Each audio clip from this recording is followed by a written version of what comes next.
Hello ladies and gentlemen, it's the Historical Gamer once again, and today I am returning to Order of Battle Pacific. I am playing the third part of my attack on the island of Java in the land battle for Java. This is the third and final part to that assault.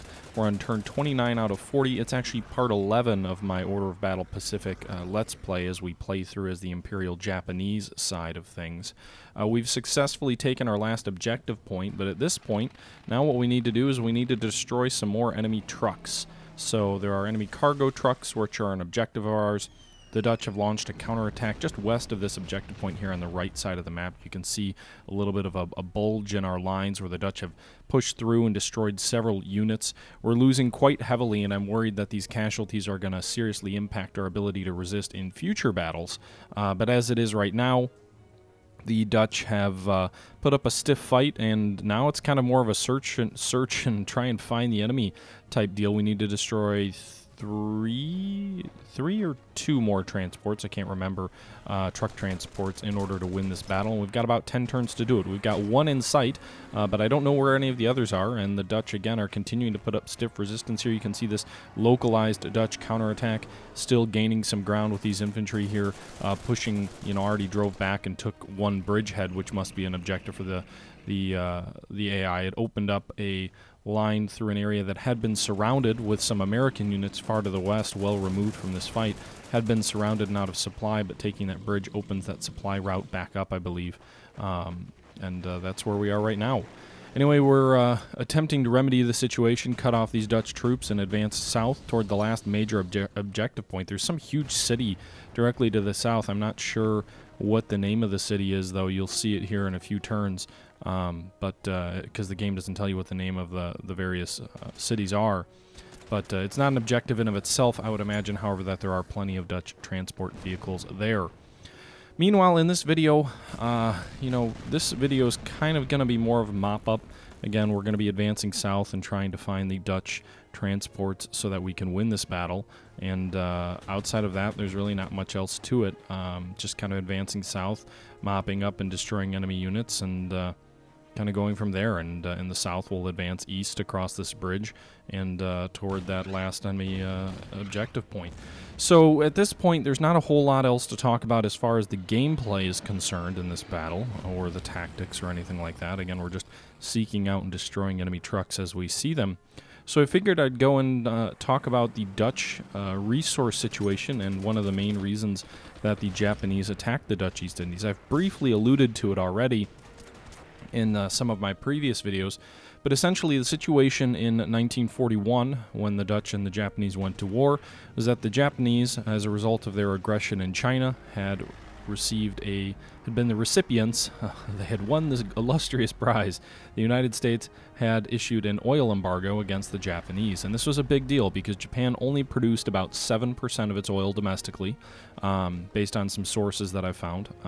About 7% of Dutch oil of Japanese oil was produced domestically. The bulk of that was produced not in Japan itself, but in Formosa and in Manchuria. A good chunk of Manchurian oil was actually shale oil. I found that pretty interesting, that back in the 1930s, I believe it's pronounced Fusan process of converting shale oil rocks into oil had been developed and has only ever been used in China, that particular process of shale oil. You'll hear a lot these days about shale oil in the U.S. and Canada and whatnot, turning oil-saturated rock into crude oil. Well, the first process that I've seen anything of anyway started back in the 1930s in China, still used in China on a small scale. China, I believe, is actually one of the world's largest shale oil producers. I don't believe the majority of their oil is produced using the Fusan process, and that's because it actually requires an incredibly rich rock with lots and lots of oil inside the rock to make it cost efficient.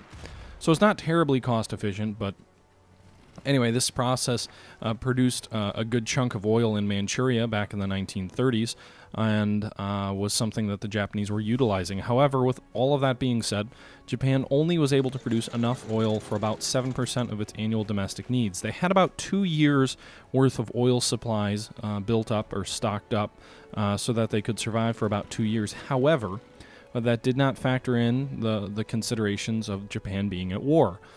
Japan, any nation at war, uses considerably more oil than during peacetime. You've got industry that's on a wartime footing, so often production is scaled up for maybe the industry running much higher, much hotter than it otherwise would. Economic concerns are less of a concern, so it's not like a factory has to necessarily be concerned about being able to produce a product that people want to buy.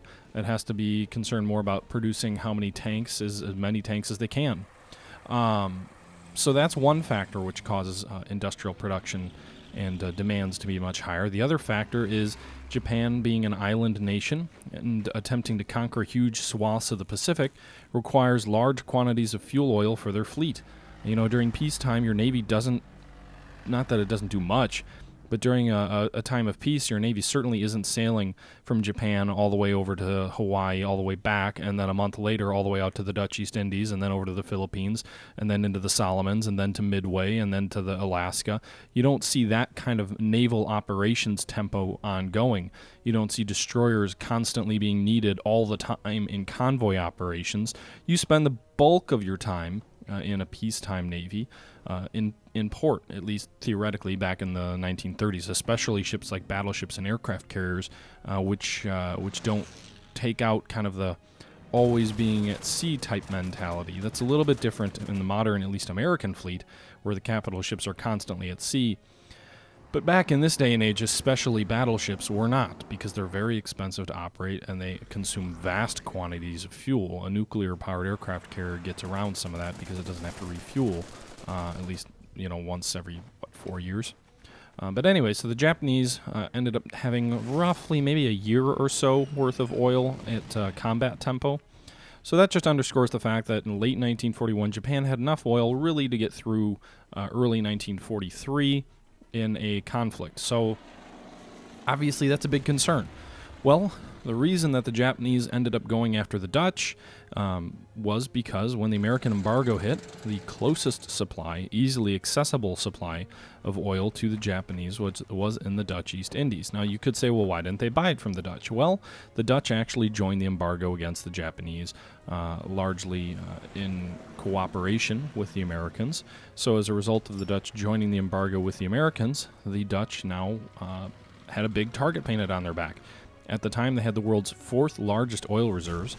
Siberia, which was close to Japanese conquests in China, did not have oil, or at least was not producing oil in this time frame. So you could say, well, why didn't they just attack Russia in the east while they were busy dealing with the Germans? Well, the Japanese military, as you would see later, with their lack of mechanized equipment, wasn't a very good match for the Russians. Their navy certainly was far superior, and they had high-quality aircraft, at least their fighter aircraft, but their army was not a mechanized army to the extent that the Russians were, so that was not a good match for the Japanese. But in addition to that, the Japanese were also there wasn't any oil to get in Siberia.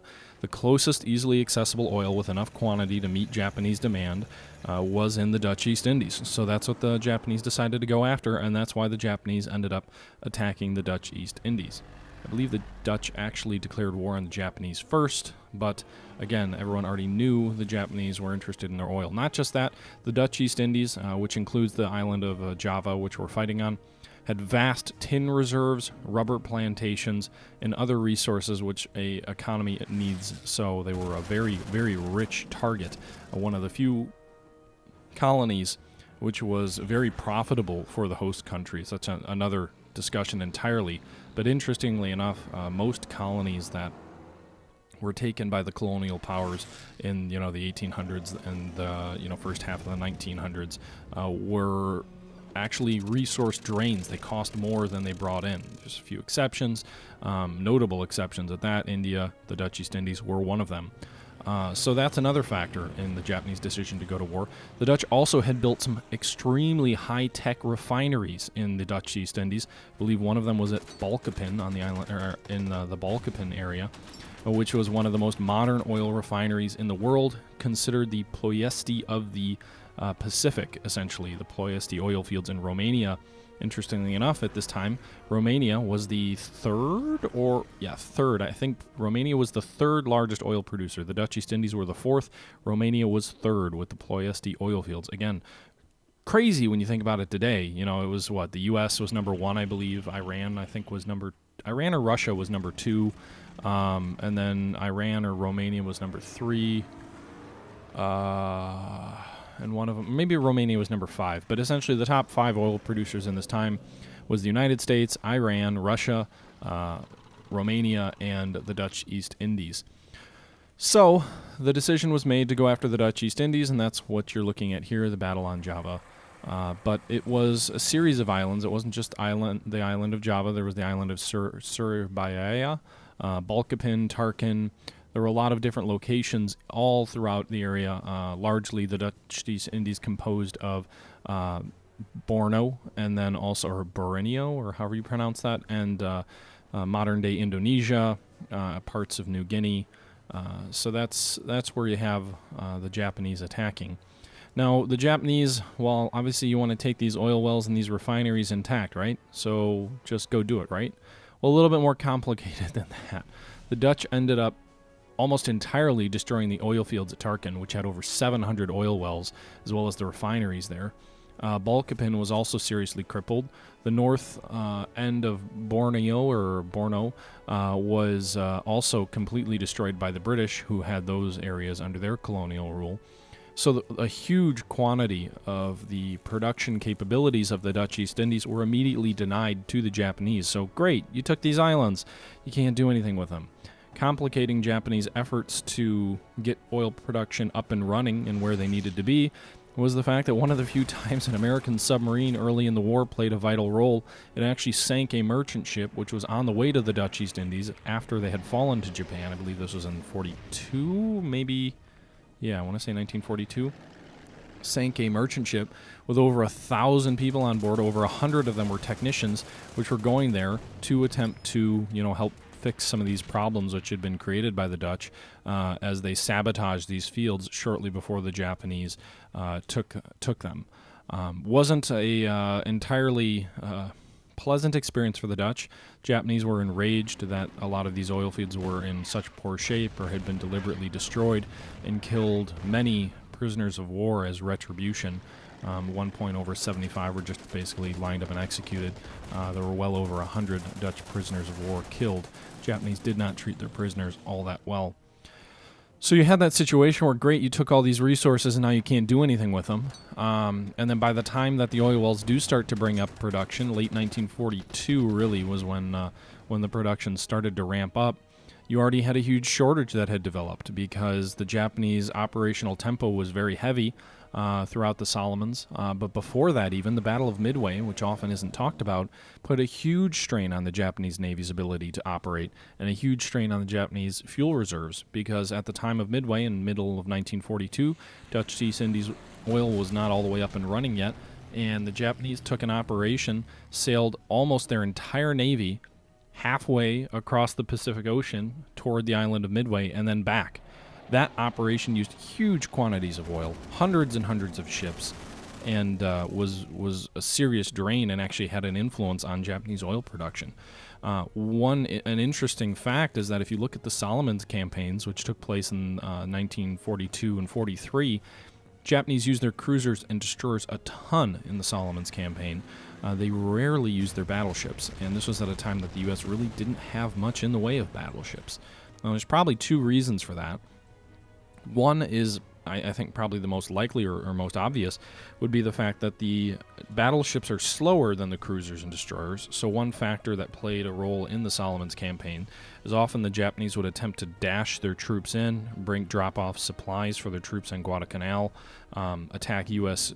surface ships near the islands of Guadalcanal, or the island of Guadalcanal, engage in a nighttime action and then pull out before American air power could hit them in the morning. So essentially, dash in, fight a night battle, and then quickly skirt out before American air power, which was by that time largely in command of the area, although not entirely. There certainly was some Japanese resistance. There was a huge air campaign that was fought throughout, but by the time the naval engagements were occurring, the American air forces were much closer because they were on the islands. The speed element was definitely a factor in wanting to hold back the battleships, because in general they weren't as fast.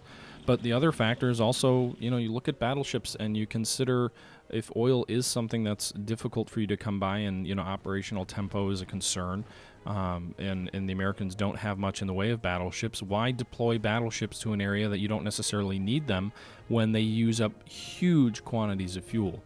If you think of what warships were back in the 1940s, none of them were fuel efficient. That wasn't something they were designed for. They're still not fuel efficient.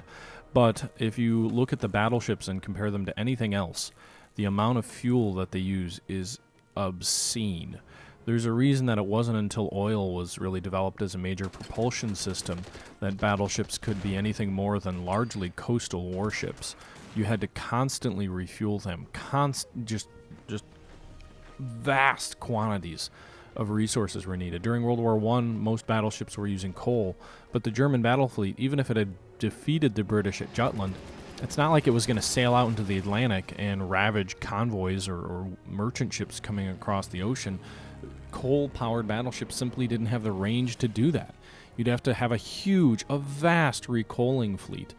The Russians had huge troubles getting their battleships out to the east, to the Pacific.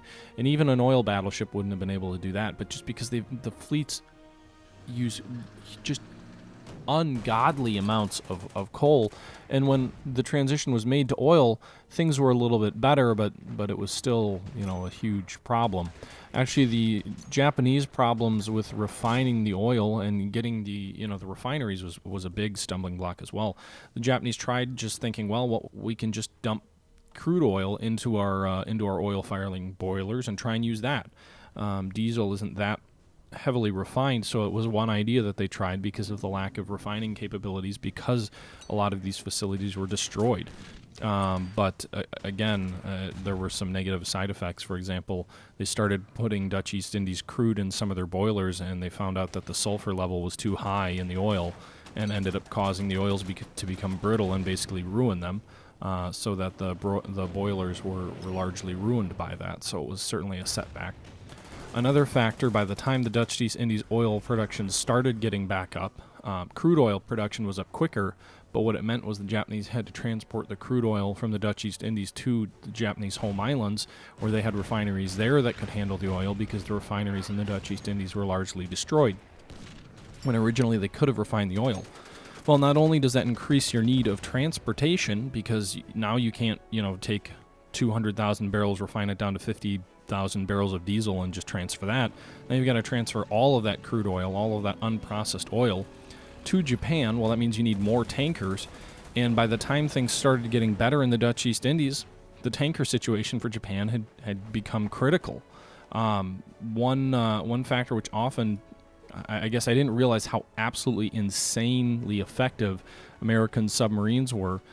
If you look at Japanese oil production, if you look at Japanese tanker production, in 1941, the Japanese had a tanker force of about 578,000 tons. That's the total tonnage available that Japanese tankers had, which could be used by the Japanese Navy and Japanese merchant fleet to transfer oil around. So the total number of ships, not number of ships, but the total tonnage of all the ships added together, 578,000 tons. In 1942, Japan built only 20,000 tons worth of tankers. So that's a handful. That's maybe two, maybe even one tanker could be that big back then, but probably 2 or 3 tankers were built in the entire year of 1942. The Japanese lost one tanker, a 9,538 ton tanker, which meant that their total available tonnage at the end of the year had increased. Some of these figures don't really add up, though, because it said, based on the information I'm looking at, it says that the Japanese had 686,000 tons at the end of the year. which would have a 90,000 ton increase, not 20,000. But anyway, in 1943, the Japanese built over 200,000 tons worth of tankers, lost 160,000, so they lost a huge increase in tankers. In 1943, as U.S. torpedoes started to become more effective and as U.S. submarines placed tankers up there as their #1 priority away from warships, you saw the tanker tonnage dramatically increase, but still, the Japanese ended with over 800,000 tons worth of tankers available to transfer oil. They had lost a substantial amount of tankers, but they had a larger fleet than they started the year with. 1944 was the year that things changed dramatically. The Japanese still produced hundreds of thousands of tankers in terms of total tonnage. Over 500,000 tons of tankers were built. However, that point, that year, was the year that basically they were no longer able to replace their ships as quick as they were losing them. They lost over 750,000 tons of tankers. Their total tonnage decreased, and then by 1945, 1944, they're despite producing over 500,000 tons of tankers, they lost over 700,000, and their total tonnage decreased down to around 800,000 tons worth of tankers. By the end of 1945, not to get too numbers heavy because I'm just kind of going on about production figures, that's real exciting, right? By the end of 1945, after the war, Japan only had 250,000 tons worth of tankers, 260,000 tons. Virtually all the tankers were being destroyed, their cargoes were going to the bottom, and the Japanese were producing more tankers, but just the sheer tonnage that was being destroyed couldn't be replaced. And also, remember, when a tanker goes to the bottom on the way back, even if you build a new tanker in Japan, you lost that entire cargo. You've got to sail it to the Dutch East Indies. You got to sail it back and hope it at least makes one round trip to get you some oil, hopefully even enough oil to replace the amount that was lost in the actual production of the ship, and then hopefully make it back with that cargo. Because if you make it in Japan, send it to the Dutch East Indies, send it back, and it doesn't get back with a cargo of oil, it doesn't really do your industry any good. In fact, it makes you worse off because you wasted all those resources building the dang thing in the first place. So, anyway, that's why the Japanese went after the Dutch East Indies. That's a little bit of industry knowledge about the Japanese heavy industry and their production of tankers and oil. And that's also, we're closing in. You can see here these enemy trucks. There's a whole slew of them. We just need to destroy one more. As you can see here, infantry is particularly effective against these things. Interestingly enough, tanks are not as effective against trucks as infantry. I don't know why. But you can see there we just destroyed them, and that should just about do it for us. That should end the battle, I believe. Unless we might need to destroy one more. But just in time, too. Only 38 turns. We're on turn 38. That means we had 39 and 40 left. And, yeah. I got my Zero out there in this battle. I had mentioned wanting to get a Zero fighter aircraft onto the battlefield, and I ended up doing that. And hopefully it gets a little bit of experience from shooting down that aircraft, although it did lose some casualties there. But yeah, we're coming right to the end here. I believe this will end as soon as I end this turn. I believe we've won. You can see here a large number of... these are just all... it makes it look like such a superior force that you're dealing with just all these units, but they're just all trucks. It's like, yay, trucks, okay.